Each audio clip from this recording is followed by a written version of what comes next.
because packing a lot of dialogue into something when you're reading a comic, it's kind of terrifying. If you come to a page which just like, here's a big old paragraph, you're like, I can't do it.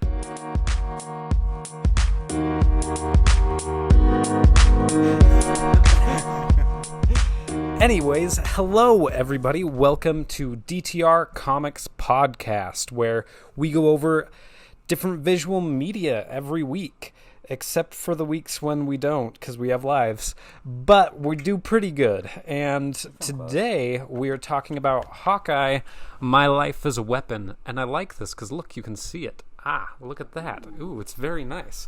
Dallas, why don't you tell us about the creators of this book? All right, so the portion that we're going to be covering today is written by Matt Fraction, who has written a lot of really great stuff. I'm blanking in my brain right now. I'm reading some of his modern stuff. But Matt Fraction... This is your job. You're the only one who knows these I know. things. So he's writing Adventure Man right now. He honestly is the most famous for this. He writes a lot of quirky stuff. He wrote Sex Criminals, which is great. Probably won't ever read it on this podcast, but it's a very good comic. So if you're into a little bit more raunchy stuff, read Sex Criminals. And the portion that we're going through has art by David Aja, who I genuinely don't know what else he's done, which might be bad on me, but they kind of like made their bread and butter with this series. It's from 2011. It came out of the Marvel Now stuff, which was Marvel just trying to revitalize their characters, have a little bit different takes, have more representative casts, I guess. And I feel like a lot of really great stuff came out of it, in all honesty. And then I'm surprised I've never heard of the artist before, because like I really, really dig this art. Like I'm gonna show a panel. I'm just gonna put it up by the camera. So you talk, JP. Okay. Yeah, I don't know. I might be the noob to comics here because I'm not really familiar with the names yet on the artists and the writers. But yeah, it's a good thing we got T and Dallas to help us out there. But the stroke is so heavy on this art. I love the lines, the big heavy lines. I want them thick and fat and dark. And I'm stopping that train of thought. Never mind. Can I take it back? Like your women. You like it rough. Oh, gosh. Oh, dear. Dark and black. Okay. That was a stupid joke. We're moving on. And then the coloring's from Matt Hollingsworth, who has done really great work across all of Marvel, and he's done some creator stuff, I believe, with Kelly Sue DeConnick on Pretty Deadly. But we want to have like a little bit more deep dive this time, hyper focusing on these first 3 issues of Hawkeye, and rather than doing like story breakdowns or I guess our impressions of the plot, we want to talk a little bit more about the craft and some of the higher concept things that are going on in Matt Fraction's Hawkeye, because at the end of the day, like, people fell in love with this rendition of Hawkeye, and it was important enough that it has since influenced how Hawkeye is perceived. Like, he has never been the Hawkeye that he was before this ever again, in the same way that Tom King reinvented Mr. Miracle, or even how the MCU reinvented a lot of those characters for the comic books. When did this come out? 2011. So this was like right around the time that they introduced Hawkeye in the MCU. Yeah, so, which is funny, the Hawkeye from the MCU is so not Hawkeye from the comics. And then they were like, all right, we need a good Hawkeye comic book to go along with this. And Matt Fraction's like, oh man, Jeremy Renner sucks as Hawkeye. Oh, I'm not really interested in like that whole playboy tough guy thing that was going on before. We're just going to rewrite who we think Hawkeye is for the comics. And it's good. Tell us about Hawkeye, JP. Well, at least the Hawkeye in these comics, I enjoy him. He's kind of a smartass. He's, I don't know. Kind of. That might be an understatement, but I don't know. I like him. He's got a charisma about him. Like in the first issue, what I really like is he's an Avenger with no powers, and so like he kind of has the rough side of he has a short end of the stick, if you'd say. And so even though he doesn't have any powers, he goes about doing the same stuff, saving the world and whatnot. But like it's really cool because it kind of shows you a sneak peek into like his normal life. He lives in like a rundown apartment building. All these tenants are really close. They go up and do like their barbecues and stuff every weekend, or every night, right? I don't know, but like they're really close, and so it's fun to see just how human Hawkeye is, especially compared to all the other Avengers. And you see that as well when it comes down to. Just lost the video for a sec. Okay, yeah, you see that as well when it comes to the action scenes and the fighting. It's like he takes some hard falls, and since he doesn't have like superpowers or anything like that, like you can tell that like he's getting hit hard. Like, that's one of the first introductions to this character. It says, you cowboy around with the Avengers some. Guy's got, what? Armor, magic, superpowers, super strength, shrink dust, grow rays, magic, healing factors. I'm an orphan raised by carnies fighting with a stick and a string from the Paleolithic era. And so it does this really good job of just presenting him as, like, Hawkeye, everyman, who... It's very different than he is in the MCU because he doesn't have a family here, and he's just kind of like this single like 40-year-old dude that like doesn't have a lot going on, and but he is a hero, and they do a really good job of presenting him as a hero. And so I think something that really helps hammer home this everyday aspect of Hawkeye and sort of the weight of the punches that he's taking as a regular person living in an Avengers world is the art of David Aja. So I love on this first page the artwork that goes along with that narrative that T just had. You see those 4 tall vertical panels where Hawkeye is descending and slowly getting smaller and smaller along the panels. And so you start out on sort of this yellow grade with Hawkeye hanging. He smacks into the wall. He begins to fall. You've got sort of like anime-esque speed lines coming off of him that demonstrate that he's going quick. And then Matt Hollingsworth does a phenomenal job of then coloring in like this burnt orange, sort of deep maroony red color, Hawkeye smacking down into the car. And like that could have been told in a lot less panels. Like we could have seen Hawkeye up tall, then the next panel we could have seen him smashed into the car, and our brain would have filled it in. But I think decompressing it and showing it in these 4 panels is something that Aja does throughout the run that really helps add momentum, add weight to the thumps, the bumps, the bruises, and just like the feats that Clint is pulling off. And like you feel that he fell off of a building in Brooklyn onto a muscle cart, you know? Like you can feel the crunch, and it makes sense that a few panels later he's sitting in the ICU. Yeah, and it just does a very good job of making you see this guy is human, and he gets hurt. And I feel like it's the first point of this thing of like, how do you recreate a beloved character and make him interesting? Is it just makes him really human right off the bat, and really somebody that you can kind of identify with, because you're like, oh, yep, I could totally see falling off a building, missing the shot, and then crashing and ending up in the ICU. This is all of us as superheroes is in the ICU with a shattered pelvis, 3 broken ribs, sprained your neck, cracked your fibula, your left clavicle, right ulna, and your spleen nearly ruptured. It's like that. That's what superhero life looks for us mortals. Yeah. So something that I really like about Clint, about Hawkeye, is like he kind of lets himself be a punching bag for other people. So like in this issue, so he's in this apartment building and there's a bunch of other tenants there, and the landlord, he like triples the rent on everybody basically to get them out of there. But Hawkeye as an Avenger, I don't know. It's really cool. He doesn't let that happen. He goes through the effort he uses his own money to pay for everybody, to pay out the rent and everything. But like the guy, he doesn't want to take it. And so like he starts fighting them just to like help out everybody else that's living there so that they can keep their place to live.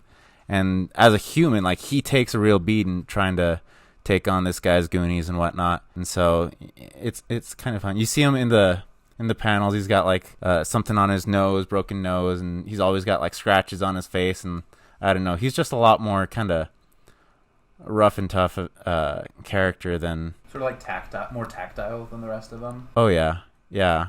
And so I don't know, he seems really sacrificial for like people that he's close to, those people in the community.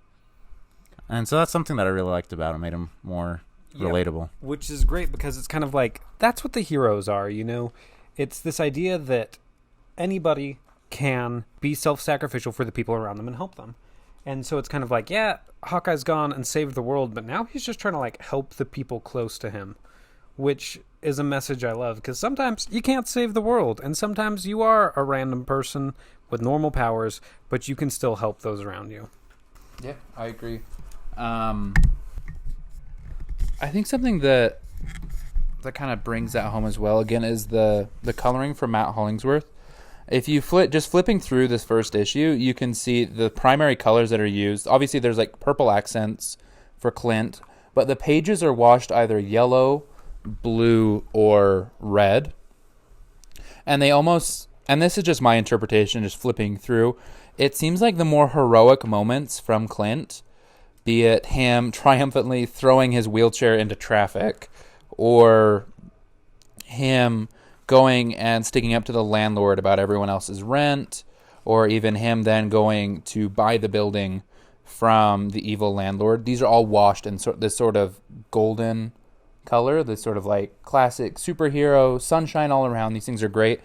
But even that you see gets like more and more sickly green as it goes on, and it starts to blend into the more somber blue colors of Hawkeye having to deal with the fallout from his actions. So he goes and he starts out in this golden light.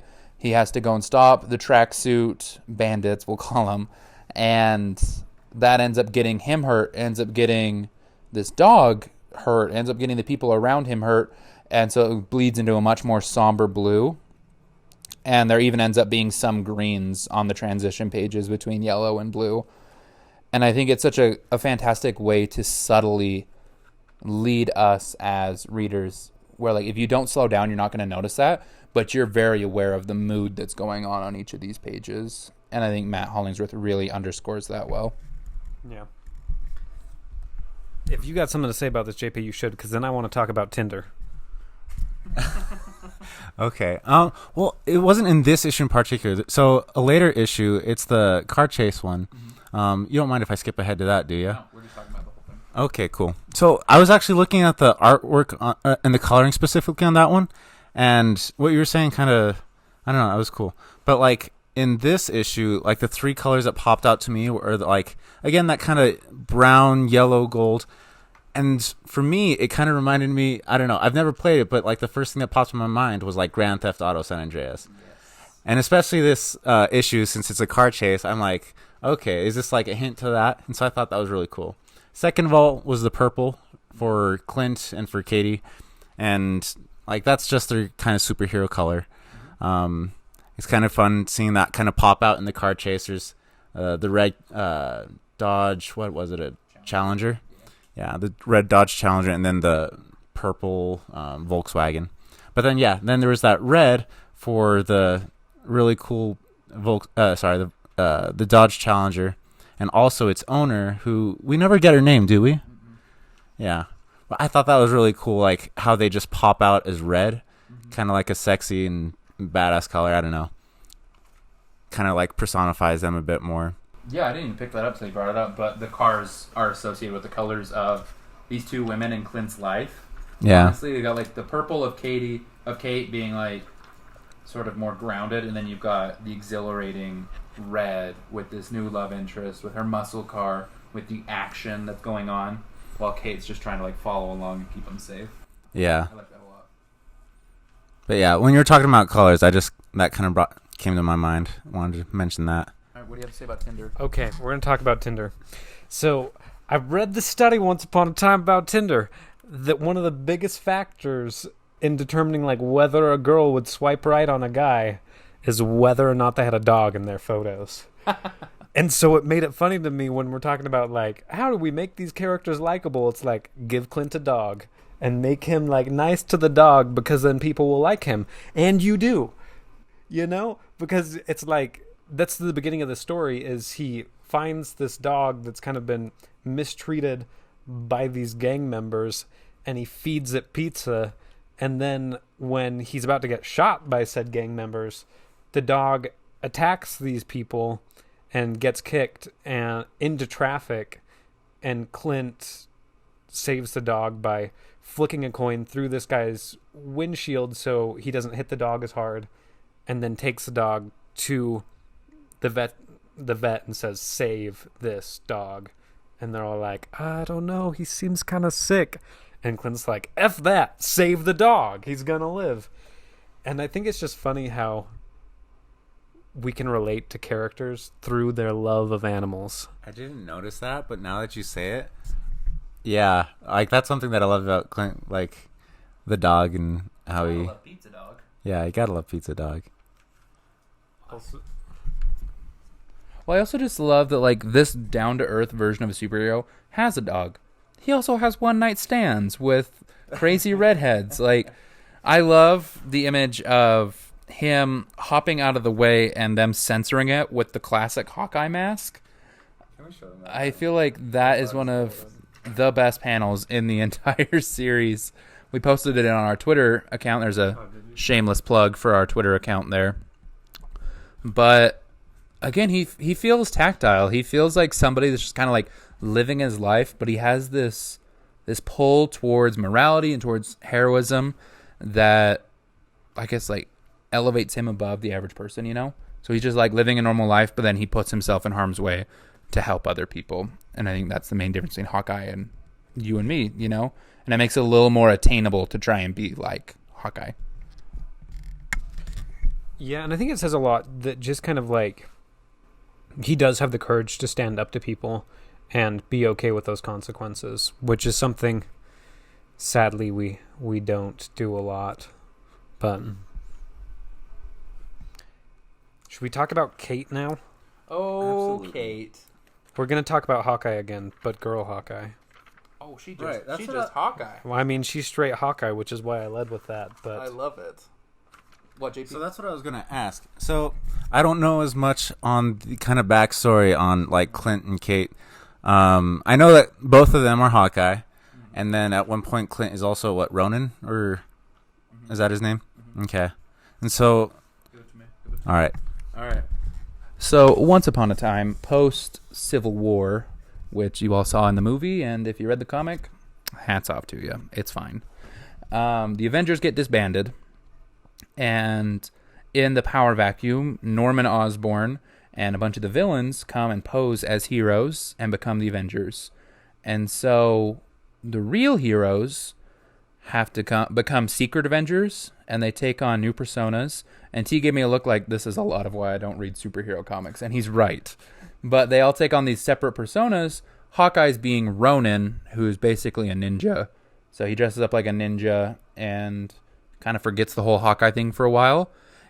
And so then with the secret Avengers going on, the young Avengers, a bunch of 17-year-olds, pick up the mantle of their favorite heroes, basically. And they're like, if they're not going to be... So Kate Bishop's like, if he's not going to be Hawkeye, I'll be Hawkeye.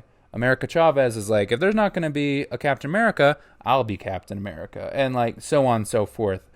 This next generation comes on. And it's actually one of the best runs of comic books ever, I would say. Kieran Gillen's run on Young Avengers is fantastic. But like the main character that has survived past that whole era, still shows up in the comics today, is Kate Bishop, who is the stand-in for Hawkeye. And I think a lot of her staying ability does come from her tie to Clint here in the Matt Fraction, David Aja run. So, there's the history. Okay, that fills in a lot of gaps there.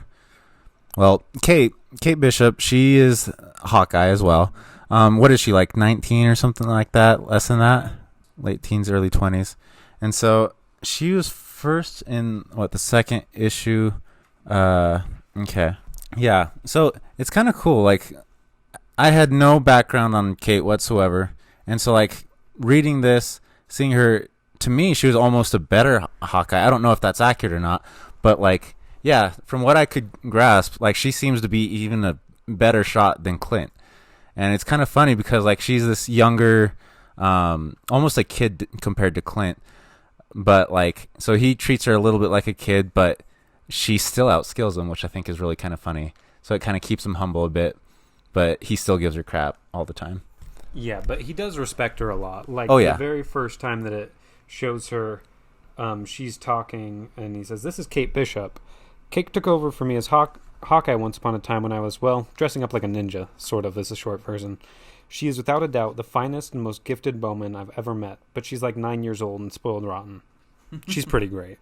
And I just love that like aspect of respect from somebody like that is so different than Hawkeye, especially because he could be like protective of that title or kind of be like, I'm the best shot, but he's like, Kate is wonderful and she's everything she needs to be. My favorite breakdown of the Clint and Kate relationship comes on the second to last page of the second issue, where we get a phone call between the two of them, which, do you want to hold this up to the camera? Which again is laid out this side phenomenally by David Aja to demonstrate sort of the back and forth of the phone call, but also highlighted here is definitely the dialogue by Matt Fraction, which reads Kate says, "Why me? You know Avengers. You ran Avengers. Why me? Because you're good. Cap is good. Spider-Man is good. Why me? You're smart. So's Iron Man. So's everyone at your day job. Why me? You're rich. So are you. Now, why? Because I don't want to sleep with you. Well, good. And you can see how upset she is right there. Well, good. You're old enough to know how creepy that would be. Does this mean you want to sleep with Spider-Man? No, because that screws it up. It always screws it up. I always screw it up. And Katie, I look at you and I think you're a lot like me. I have these things I have to do. Yeah, not want, but have, I can do them alone, but I bet that whatever it is that's in me is maybe in you. And there's nothing from Kate. I don't want you to get hurt. I'm a big girl, Clint. No, I know. I'm in.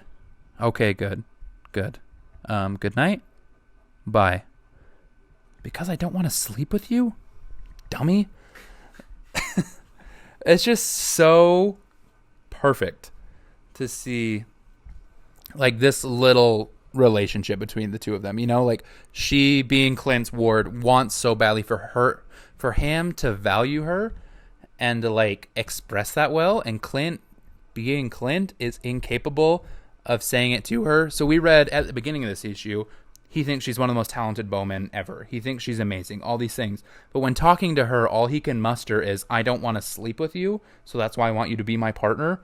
And she's like, you big dumbass. Like, are you kidding me? That's all you've got here is that, like, you think it'd be weird to pork a 19-year-old, And I think that's really special. It also, I feel like this is the adult version of Avatar: The Last Airbender, where he's like, I'd rather kiss you than die. Oh, it's true.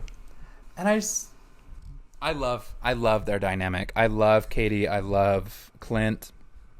And I think it's cool to see as you go through the story. We won't really get into that on this, but as you continue through the run, the ups and downs of their relationship are really interesting. And just to see like how unhealthy their relationship can be at times, with Kate enabling Clint to spiral, but then also like her being willing to break that bond a little bit for her own mental health. I think that it's one of the more human relationships we've seen in comics that actually feels tangible, but it also feels like it's going somewhere, if that makes sense. Well, and you mentioned this earlier, that the dialogue on this is really good and really human. And it's so true. Like, all the writing here is sassy enough to be entertaining and keep you engaged, but it's not like stilted, so you're like, well, nobody even says that. Mm-hmm. And so it does a really good job of making these characters people, and I really love that. So along with the dialogue, something that I noticed that I think kind of helps with that is that, I don't know, when I read, I'm more used to reading, I guess, books, and like even some of the comics that I've read have been more, they kind of like flow more. It's usually, I guess, a little bit longer pieces of dialogue, and they kind of go into the next panel really smoothly. Whereas this feels like, if you compare it to music, almost like a staccato. Like, it's really short abrupt and like fast paced, and that was kind of new to me, like reading it at this different pace than what I'm used to. But I don't know. At first, I thought it was just in the car chase issue, which I thought really fit it well, since it is like a high paced, just so much going on thing. But like it is a fair amount in all the other issues as well. And so I don't know. I was just noticing that. I don't know if you have anything to add. Well, yeah, I think it's really cool that Fraction and Aha are able to work together in this way, where you look at a page that Aha's done, it's got 10 plus panels on it more often than not, which is not the norm. It's usually 4 to 6 panels on a page with longer dialogue bubbles, like JP was saying, where you kind of get to set your own pace. And I think that's some of the magic of comic books, is like you get to spend as much time as you want. Like this is a bit of a tangent, but I was reading Robert Kirkman and Chris Samney's brand new comic, Firepower. And at the very back, they talk about how it was a mostly silent issue because it was like a kung fu fight at night, which it was great. Everybody read Firepower. But at the end, Robert Kirkman's like, I know I'm going to get letters complaining about how people read this in 2 minutes. Like, they expect more if they have to wait month to month for these issues. And he's like, well, how dare you, like, don't take the time with Chris Samney's work. Like, he is telling just as much of the story with art as I ever could with words. And, like, you should take your time with these. But again, like, we're at liberty as the readers to fly through a comic book or take painstakingly long to get through them. But I think Fraction and Aha, especially in their dialogue scenes, are able to break it down so that we go at exactly the pace they want to. They include 4 to 5 words in a panel, and they do these little tiny back and forth panels that force you to stop and acknowledge who's speaking, the artwork, their expressions, along with the dialogue bloom, without any separation that might come from a larger panel or a more stretched out page. Yeah, and it really is interesting how, like, they'll fit, like, in that phone conversation, there are 24 different panels there. And I can't think of another comic book that has had as many as this. And they do a really good job of just packing really clear, concise information into that, so you get to spend a lot of time with these characters. Which I love, because oftentimes with comic books, they don't have the luxury of a lot of dialogue. Mm-hmm. Because packing a lot of dialogue into something, when you're reading a comic, it's kind of terrifying. If you come to a page which just like, here's a big old paragraph, you're like, I can't do it. Mm-hmm. But I feel like the craft here is done so well, and it's broken up so clearly that they are able to spend a lot of time with these characters, which doesn't happen as often in most comic books. It's almost kind of like they have to have like one cool moment with this character to get you to remember it. But this is able to do so much more, and it's really fascinating for that reason. Well, I think they solve so well the floating heads issue problem, you know? Because, like, in reality, dialogue in a comic book, art-wise, will translate into a bunch of stills of faces. You know what I mean? And, like, that's not very entertaining to look at. If you just have 6 panels, all with people like, you know, you're going to get bored. You're going to fly through that page, and you won't care about what's going on. But breaking it up into these 24 little panels that all have distinct expressions make it so that you want to spend time. You know, I'm reading along and I notice without any words that Kate Bishop makes a funny face when Clint says something stupid, you know? Like, she kind of scowls at him, and I wouldn't get that with less panels. Yeah, so I thought that was really interesting. I read through the first 4 issues, and then I went back and read is that the third issue? Is the car chase. I went back and read that again, and I realized that the first time I read it, out of inexperience or just like, I don't know, the pace I was going at, the first time I missed a lot. And like, it just felt kind of, I don't know, it felt really choppy to me the first time. And that's because I was looking mostly to the dialogue for the information. Whereas the second time I read it, and I realized just how well the dialogue and the art worked together to tell that story. And so I took a lot more time on the second run through to kind of appreciate that art, appreciate how well the dialogue went with it, and how even though it didn't feel choppy anymore, it still had that kind of staccato feel, but like it made sense. Whereas the first time I was a little bit confused at some parts. I'd like like I read through really quick, went back, read a little bit again, but like the second time I really slowed down. And so that would be my recommendation for reading this is like, from my experience, like take your time. It's worth it. I'm not a super experienced comic book reader. I'm getting more as we go through these podcasts and stuff, but like, I don't know. It's a lot of fun. It's just something you got to get used to, I guess, if you're anything like me. And I'm like you. I read fast, and the breaks in my head to slow down the reading do not engage very well. And I feel like there needs to be like a comic book guide where it's like, okay, read the text, pause on the image, see the whole thing, move. Like I need like that in my head, but I'm not the best at it. I think something that has really helped me, I've noticed just from my own experience, but then like watching YouTube become more engaged with comic books, you slow down the more you read comics. It's like almost the opposite of reading. Yeah. Like as a little kid, you take years to read 5 pages, and then the older you get and the more you read, the faster you get, right? It's the exact opposite with comics. I see people fly through issues, and then the more they read, the more they realize like, oh, the more time I spend here, the more the story's going to engage me, the more I'm going to like it. And something I've actually been working myself on that's helped me really appreciate is I try and follow the eye line that the artist creates. And because there have been times when I get mixed up in the dialogue, right? I'm like, which balloon do I read next? Which panel do I go to next? And it's really frustrating to me sometimes. And sometimes that's just poor craft, in all honesty.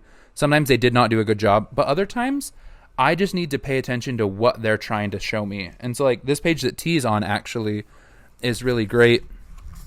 You see, if you follow the arrow from top to bottom, you can see it start to bounce around, and it leads you through the panels at the pace you're supposed to go to. So you might look at this page and be like, oh, what order do I read these things in?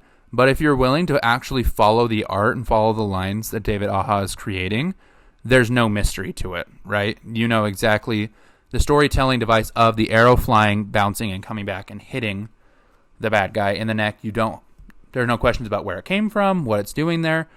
But if you just fly through without following that at all, you might be a little bit confused, in all honesty, of like what's going on, what the pacing's like here. Yeah, and you'll miss the story beats. And I feel like that's just another testament of like this artist is really good, because my mother is a painter, and she talks about eye paths all the time, about you have to know when somebody looks at this, what's the first thing they're going to see, and what is their eye going to follow.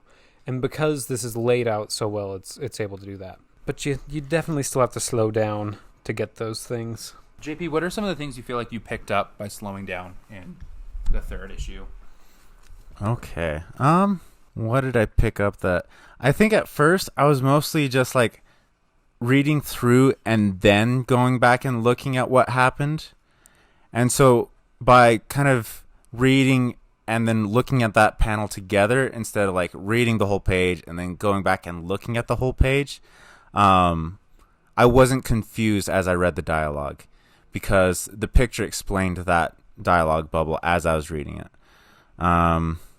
Also, just a side note here, I loved how in this issue, so like Hawkeye, he's got all these different types of arrows. He's got putty arrow, sonic arrow, explosive tip arrow, cable arrow. And it's fun because like take a second to read what arrow he's using, and then you see kind of like how it works in the other panels. Because otherwise you're just confused because you've got all these different effects of him throwing or shooting arrows out, and you're like, what the heck? But like you read what arrow he's using with each one, and it makes a lot more sense. Rocket arrow creates an explosion. Suction tip arrow, he sticks it on the top of this car. And so I don't know, that helped me understand that a lot more. But I think overall it just helped me appreciate like panel by panel what's going on, rather than like reading and getting a general idea of what's going on and then going back and looking and trying to piece the information together. So what do you guys think honestly made you love these characters? Because if this is what we're talking about, what do you think were the best character moments in this? I think I talked about it a little bit, but I feel like I love Kate right off the bat. I got to be honest, my introduction to Kate Bishop wasn't in this comic. It was in West Coast Avengers, which is a sequel to this. And she shines there. And so coming back and seeing her kind of at her inception here really was a lot of fun to see her characterization. While written by Matt Fraction, she's still very much Kate Bishop, you know?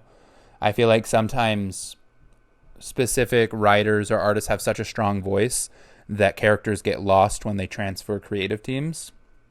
But that didn't happen for Kate at all. And I think she serves as such a good juxtaposition to the Clint character here, where, like, he very much is a ragamuffin, you know? Like, you look at Clint Barton and you're like, you kind of look like you just rolled around in soot. Like, I wouldn't be surprised if he had, like, a cloud, like Pigpen, following him as he goes along, you know?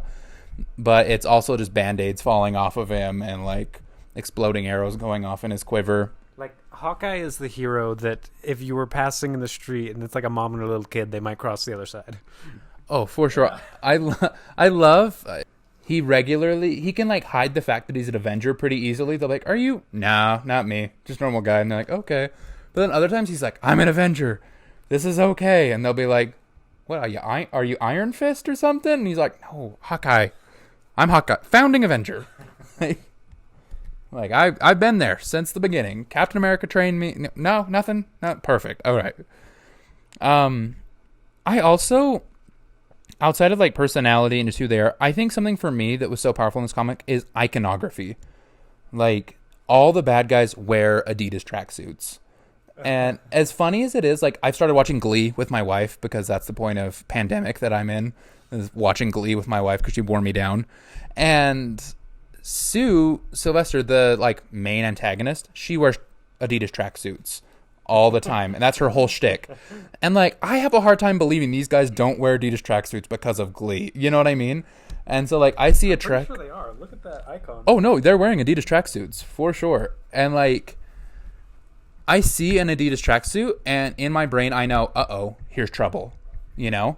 Or, like we talked about earlier, I see red, and I'm like, oh, sexy, fun. This is going to be a crazy issue. I see purple. I think Hawkeye and Kate. Hawkeyes, you know? If it's something as subtle as, like, a purple tie that Clint's wearing, or the full-blown purple outfits that they're wearing, there's a little accent of purple in all the shots that they have. And that iconography really helps tie me to those characters and makes me feel comfortable, safe. And again, I think that comes back to Matt Hollingsworth. It's funny, like, this is called the Fraction and Aha run, but I'm like, I keep coming back to Matt Hollingsworth and how amazing what he has done with this issue, with this comic has been. So I think that's kind of, for me, is iconography. I think one of my things that really helped me fall in love with these characters is that they are multi-dimensional. You have Hawkeye and you see both of them being really strong and powerful and doing things for others, but you also have these kind of very human moments. And the fact that they're able to switch back and forth between those so well is really powerful. And, like, I even love the villain at the end of the first one, after getting beat up by Hawkeye and basically paid under the table money to just get out of town. He's like, bro, what kind of Avenger does this? I broke no laws, bro. I'm allowed to raise rents. And it's just funny because Hawkeye's like, just shut it, get out of here. You don't want to have this fight.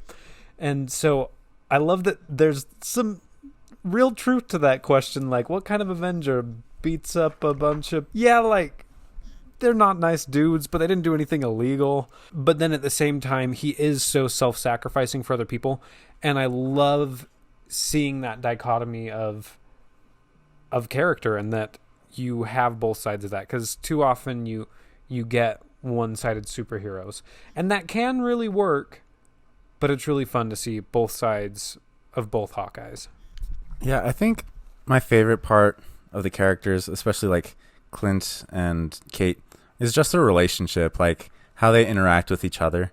I mean, one of my like, they have this huge respect and admiration for each other, but at the same time, like, they're not afraid to, like, tease each other and, like, give each other crap. Like, my favorite page in the issue is that one where, like, so Clint just gets done with his one night stand or whatever, and has Kate go pick him up because the guys came and stole the girl away, and she just takes off her glasses with a super judgy look. She's like, "Really, Kate?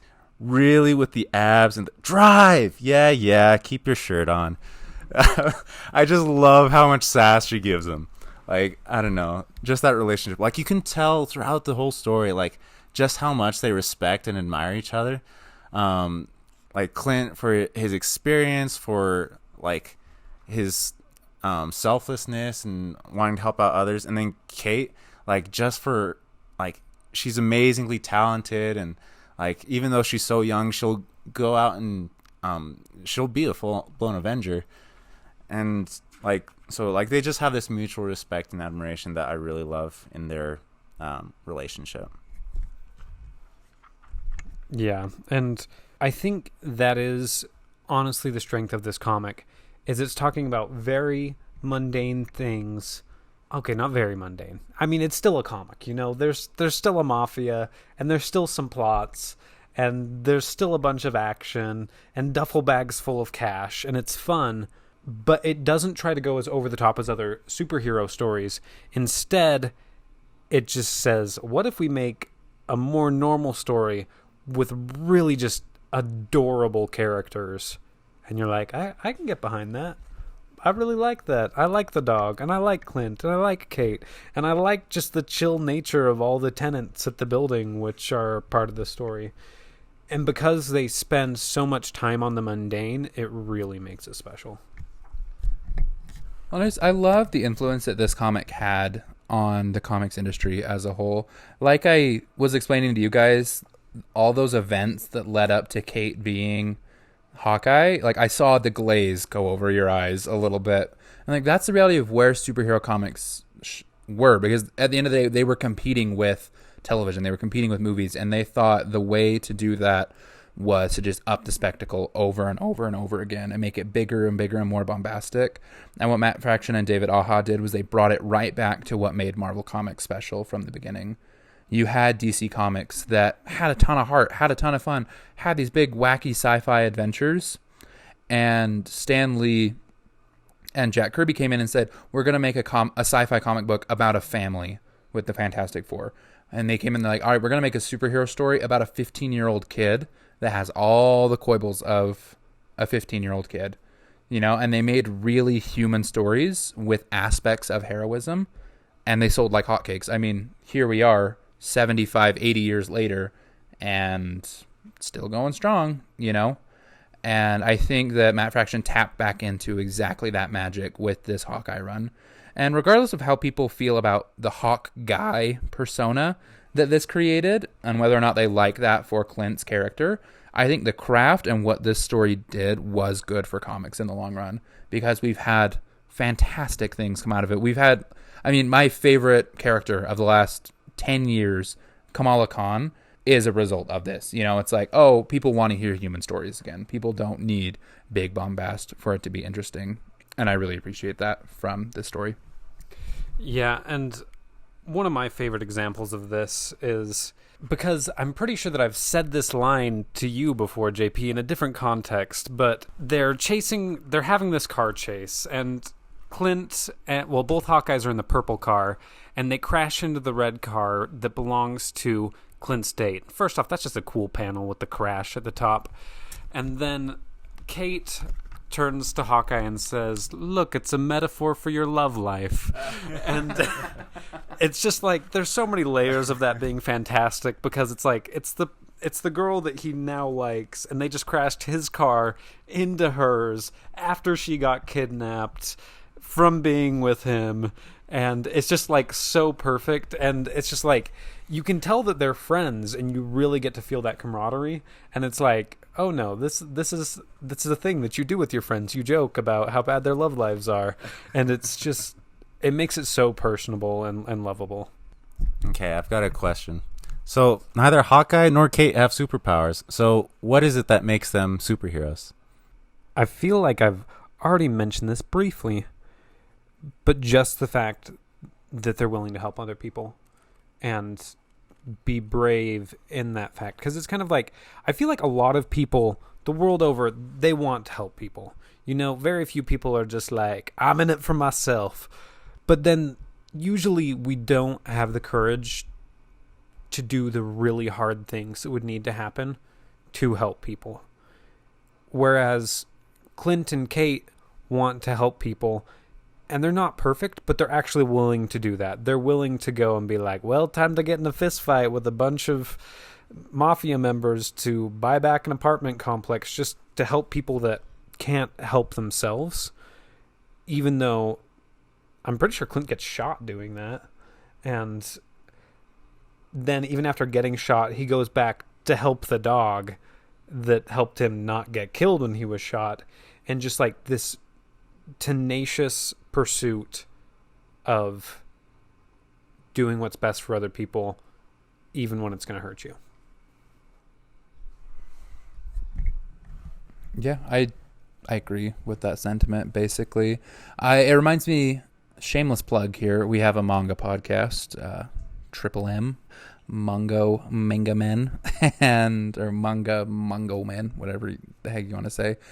And we talked about My Hero Academia. We talked about Deku. And right there in the first issue, he has no powers, right? And what makes All Might decide that he would be a worthy successor is like he throws himself in danger's way to protect other people, even though he's the least disposed to help. And so I think Hawkeye really encapsulates that, you know, while like those first lines said, while you've got Thor, Captain America, Iron Man, Ant-Man, Doctor Strange running around, this guy with a bow and arrow is like, I can contribute just as much as they can. And he makes an active effort to do so. But I also think some of the lightning in a bottle with this is they don't fight anything crazy. You know, like Hawkeye doesn't have any superpowers, but he also, like, he stands up to the system a little bit, you know? And that's something that's so prevalent in 2020 right now, is that, like, there are things that people want to change in the system. There are things that aren't working very well. And you can either be like, oh man, I need somebody else to take care of that. Oh man, I hope X, Y, or Z representative will solve this issue for me. And we've been proven time and time again, like, that's not occurring, you know?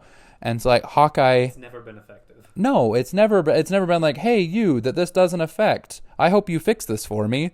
It doesn't work. But Clint says, oh man, you know what? If I lose this apartment, I can go live at Avengers Mansion. That's pretty easy for me. But if my neighbors lose this apartment, they're homeless.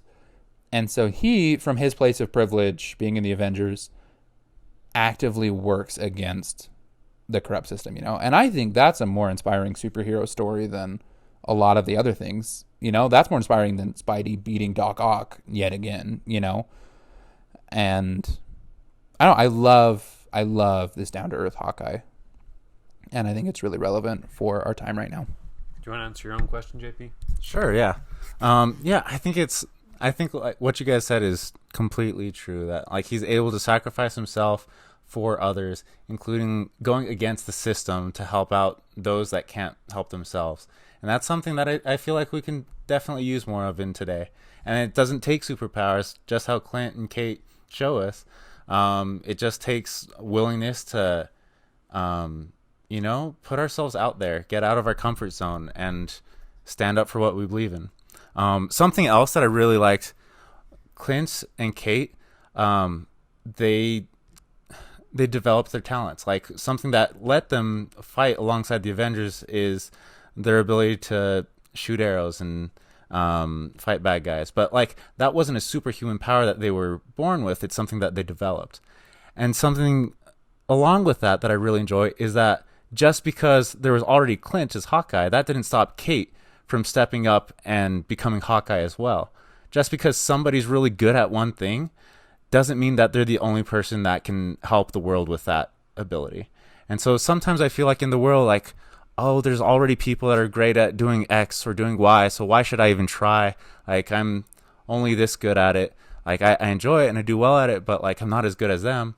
And like, just because you're not as good as somebody else doesn't mean you should develop that talent and use it to help others. And so that's something I really like about both Clint and Kate. And it's kind of cool. Like, Kate has a better natural ability for it, but like, Clint's got experience, and so they can both help each other out there. And I do like this topic because I also think it's interesting because one of the things that we're saying we value is just that it's kind of like we have these very down-to-earth people who in some ways aren't unique deciding to do a lot, but it also doesn't pretend that like they are weak people. Like they are incredibly powerful, and I feel like that's a very true thing for like superheroes in general, is it's not actually a virtue to be weak. And I think sometimes we kind of consider that a virtue, but it's like it is helpful to like have talents and to be good at things, and they can affect more change because of that. And I feel like that's something we can think about is like, what are my talents and how can I apply them to honestly have power to affect the change that I want to affect. So I don't really have any fresh thoughts, but I have a few wrapping up thoughts. Do you guys have anything else before? Sounds great. Something to what you guys were just saying, to this like experience versus like new and tenacious. Total side tangent here, but if listeners or you two haven't seen the movie Palm Springs yet on Hulu, it's one of the only new movies that came out this year. So by default, it's that or Sonic the Hedgehog is best movie. I'm going to go with this one being the best movie. I'm not going to tell you anything about it other than, because I think that's half the fun is figuring out the shtick of the movie. Other than there is that dynamic presented where there's someone that's got a lot of experience and someone that's very new to a situation. And that dichotomy propels the story in a really interesting way. It's got Andy Samberg. It's a very fun indie movie.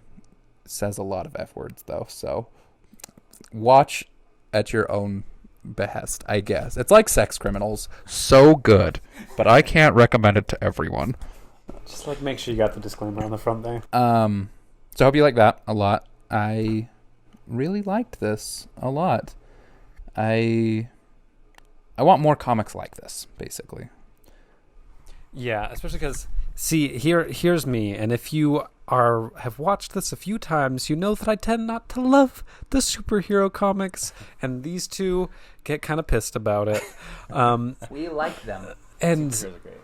But see, like, this thing is honestly something I like because it feels accessible, it feels down to earth and close to home, and I really do identify with the characters, which means a lot to me with my superheroes. So I really like this. It's a lot of fun. I kind of want to borrow your long one, Dallas, and read it all. Okay. Should we do our ratings or anything else we want to wrap up with? Ratings. Oh yeah, we do 1 to 10 here. We give these things a value based on their artwork.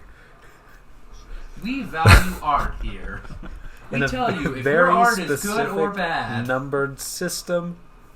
We break it down. This is not arbitrary. This is fact.